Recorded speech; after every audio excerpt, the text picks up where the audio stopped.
नमस्कार। दिन भर की बड़ी खबरों में आपका स्वागत है। मैं हूं शिवानी। आज की खबरों में बात होगी जेपीसी के नाम पर बेहुदा मजाक, वक्फ को मंजूरी मिलते ही विपक्ष हुआ आग बबूला की। वहीं मोदी तो मोदी, कांग्रेस ने भी केजरीवाल को जेल भेजने की मांग की, एफआईआर दर्ज की और महाकुंभ में लापरवाही से अर्धशतक योगी की घनघोर फजीहत बरसे राहुल और अखिलेश की। साथ ही जानेंगे किस सवाल पर भड़के नीतीश सांसद से पत्रकार को पिटवाया की, वहीं इंडिया गठबंधन पर ममता बनर्जी की बड़ी घोषणा की। इसी के साथ आज दिन भर की सभी बड़ी और प्रमुख खबरों को जानेंगे विस्तार से। उससे पहले एक नजर सुर्खियों पर। संगम पर भगदड़, 35 से 40 मरे, आंकड़ा बढ़ने की आशंका। प्रयागराज में अभी भी 9 करोड़ लोग, राहुल बोले बद इंतजामी से हुई यह घटना। सीएम सुखू की दिल्ली में खड़गे से मुलाकात, नए संगठन और कैबिनेट विस्तार पर हुई चर्चा। 6 नवंबर से भंग है कांग्रेस की सभी कार्यकारिणी। अमृतसर मेयर चुनाव में कांग्रेस को हाई कोर्ट से झटका, कोर्ट ने याचिका को किया खारिज, इलेक्शन ट्रिब्यूनल के पास जाने का आदेश। वक्फ संशोधन विधेयक को जेपीसी की मिली मंजूरी, 16 वोट पक्ष में पड़े, 11 का विरोध। ओवैसी बोले एक रात में 655 पन्ने पढ़ने को दिए, ये कैसे संभव। यमुना में जहर पर दिल्ली और हरियाणा सीएम भिड़े, आतिशी बोली साथ चलो, सैनी बोले खड़ाऊं मुख्यमंत्री, आपके दिमाग में जहर, मंत्री बोले केजरीवाल पर एफआईआर कराएंगे। जेडीयू सांसद अजय मंडल ने पत्रकारों को दौड़ा दौड़ाकर पीटा, गालियां भी दी, सीएम की यात्रा कवर कर रहे थे। आरजेडी बोली सरकार का इकबाल खत्म। पीएम बोले यमुना का पानी प्रधानमंत्री भी पीता है, क्या हरियाणा वाले मोदी को विष देकर मारेंगे। दिल्ली के पूर्व सीएम ने घिनौने आरोप लगाए हैं। महाकुंभ का प्रबंधन तत्काल सेना को सौंपे, भगदड़ पर बोले अखिलेश यादव, सीएम योगी से मांगा इस्तीफा। नेहा राठौड़ ने योगी सरकार पर साधा निशाना, बोली आम जनता भगदड़ में मर रही, प्रशासन भाजपा नेताओं को वीआईपी स्नान कराने में मस्त है। केजरीवाल के खिलाफ हो कार्रवाई, कांग्रेस ने कर दी मांग, जानिए क्या कहा। महाकुंभ पर पीड़ितों की हर संभव मदद करें, महाकुंभ को लेकर खड़गे की अपील, मायावती और अखिलेश ने कही यह बात। सड़क बनाने में गड़बड़ी की हो जांच, महागठबंधन सरकार पर लगा आरोप तो बोली आरजेडी, अब तक क्या कार्रवाई हुई।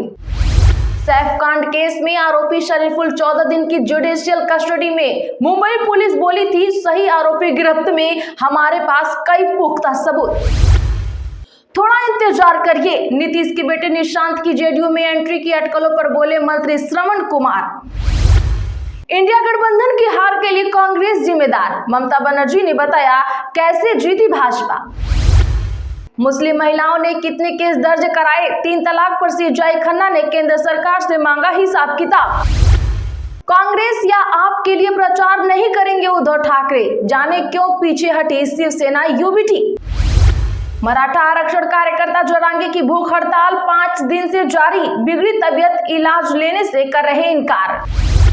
दिल्ली में चुनावी माहौल को भांपने के बाद आपने बदल दी स्ट्रेटजी, बीजेपी की घेराबंदी के लिए खड़ी कर दी नई टीम।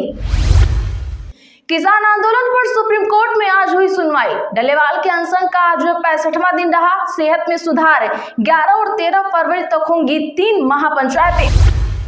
पवन खेड़ा ने खड़गे के गंगा स्नान वाले बयान का किया बचाव, सनातन धर्म के अपमान के दामों पर उठाए सवाल। चलिए अब जानते हैं बड़ी और प्रमुख खबरों को विस्तार से। उससे पहले वीडियो को लाइक करें, साथ ही आपसे रिक्वेस्ट, खबरों को आखिर तक जरूर देखें। महाकुंभ भगदड़ में 35 से 40 मरे, राहुल बोले बद इंतजामी का नतीजा, अखिलेश बोले योगी तुरंत इस्तीफा दें। बता दें कि प्रयागराज महाकुंभ में संगम तट पर बुधवार की रात करीब 1:30 बजे भगदड़ मच गई। इस घटना में अब तक 35 से 40 लोग मरे, 70 से ज्यादा लोग घायल हैं।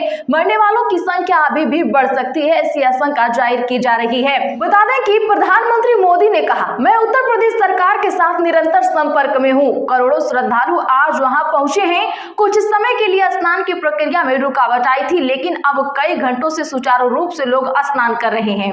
उत्तर प्रदेश के सीएम योगी आदित्यनाथ ने लोगों से संयम बरतने की अपील की है।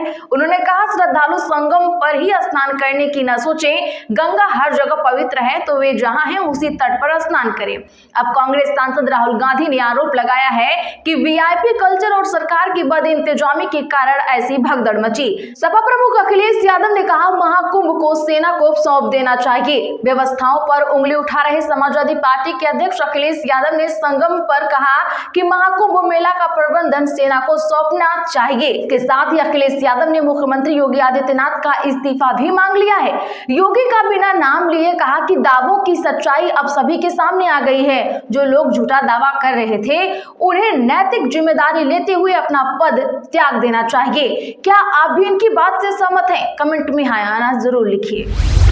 वक्फ संशोधन विधेयक को जेपीसी की मिली मंजूरी, 16 वोट पक्ष में पड़े तो 11 विरोध में। ओवैसी बोले बेहुदा मजाक। दरअसल वक्फ विधेयक की जांच कर रही संसद की ज्वाइंट पार्लियामेंट कमेटी ने बुधवार को ड्राफ्ट रिपोर्ट को मंजूरी दे दी। 16 सदस्यों ने इसके पक्ष में वोट डाला, वहीं 11 मेंबर्स ने इसका विरोध किया।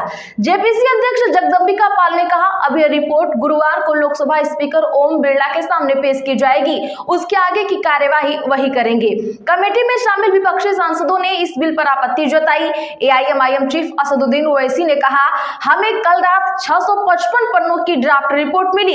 655 पन्नों की रिपोर्ट को रातों रात पढ़ना असंभव है। मैंने असहमति जताई है और संसद में भी इस विधेयक का विरोध जरूर करूंगा। यानी साफ है कि जेपीसी कमेटी में भी इस पर 1/3 वोट नहीं मिल पाया है। आप इस पर क्या कहेंगे? कमेंट जरूर करिए।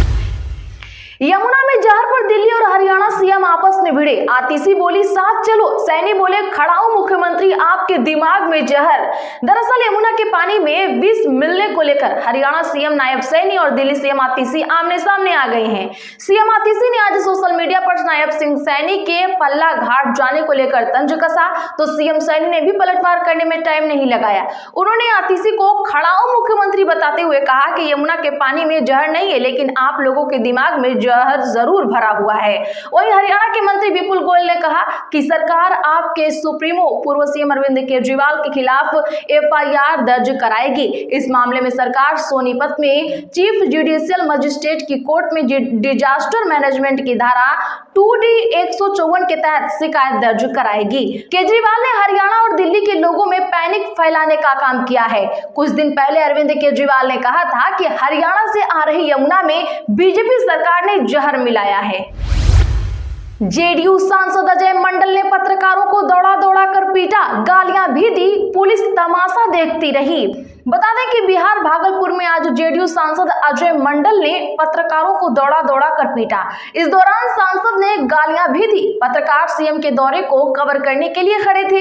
इसी दौरान उनके साथ मारपीट हुई। रिपोर्टर और कैमरामैन को इलाज के लिए सदर अस्पताल में भर्ती कराया गया है। पत्रकार ने बताया कि सीएम के दौरे को लेकर प्रशासन तैयारियां कर रहा था, हम इसे कवर कर रहे थे। इसी दौरान एक गाड़ी आई, उसके आगे सांसद लिखा था। गाड़ी में उस वक्त सांसद नहीं थे। सांसद एयरपोर्ट में तैयारियों का जायजा ले रहे थे। थोड़ी देर में गाड़ी वापस आई, उसमें सांसद अजय मंडल भी बैठे थे। गाड़ी रुकते ही वो हमारी ओर दौड़े और अपने साथियों के साथ मारपीट शुरू कर दी। अब इस पर नेता प्रतिपक्ष तेजस्वी यादव ने कहा कि भागलपुर में पत्रकारों की पिटाई मामले को लेकर सीएम नीतीश कुमार से सवाल पूछा जाना चाहिए। वे हर मामले में चुप्पी साधे हुए हैं। बिहार में लगातार अपराध की घटनाएं बढ़ रही हैं, दिन दहाड़े गोलियां चल रही हैं। मुख्यमंत्री जी अपनी चुप्पी तोड़ने को तैयार ही नहीं है। अमृतसर मेयर चुनाव में कांग्रेस को हाईकोर्ट से झटका, ट्रिब्यूनल के पास जाने का मिला आदेश।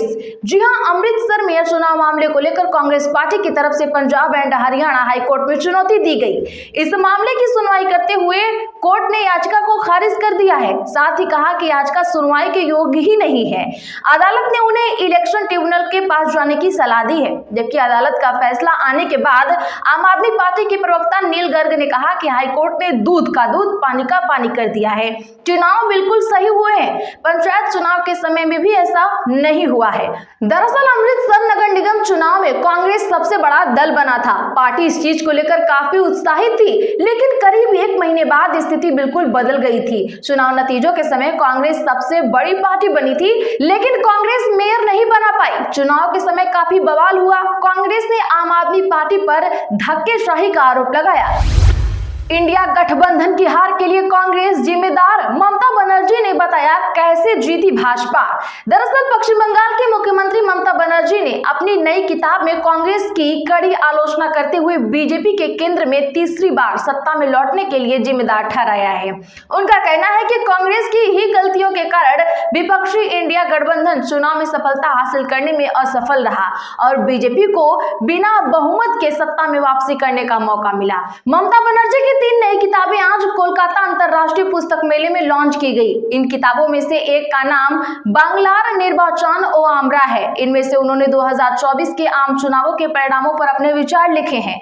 अपनी किताब में ममता बनर्जी ने कहा, हमने भारतीय जनता पार्टी के खिलाफ एक मजबूत विपक्षी गठबंधन बनाने की पूरी कोशिश की, लेकिन इसके बावजूद न तो कोई सामान्य न्यूनतम कार्यक्रम था और न ही कोई सामान्य घोषणा पत्र। गठबंधन के सदस्य आपस में चुनावी मुकाबला कर रहे थे, इसका फायदा बीजेपी को मिला।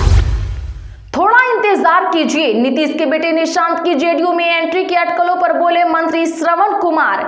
जी हां, बीते कुछ दिनों से बिहार की सियासत में मुख्यमंत्री नीतीश कुमार के बेटे निशांत कुमार चर्चा में बने हुए हैं। निशांत के सक्रिय राजनीति में आने की अटकलें तेज हो गई हैं। जदयू सूत्रों के मुताबिक पार्टी कार्यकर्ता भी जेडीयू में उनके आने की मांग उठा रहे हैं।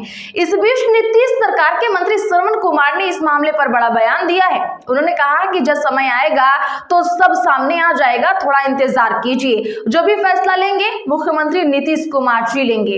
मंत्री श्रवण कुमार ने कहा कि निशांत कुमार की सोच अच्छी है, राज्य के बारे में जानकारी भी अच्छी है, मैं उनका स्वागत करता हूं, लेकिन सिर्फ हमारी राय से नहीं चलेगा। तो आज के लिए बस इतना ही। ऐसी ही बड़ी खबरों के लिए हमारे एसपी लाइव चैनल को अभी सब्सक्राइब करें, बगल में घंटी के निशान को भी जरूर दबा लें। वीडियो को लाइक करें, इसे ज्यादा से ज्यादा लोगों में शेयर जरूर करें।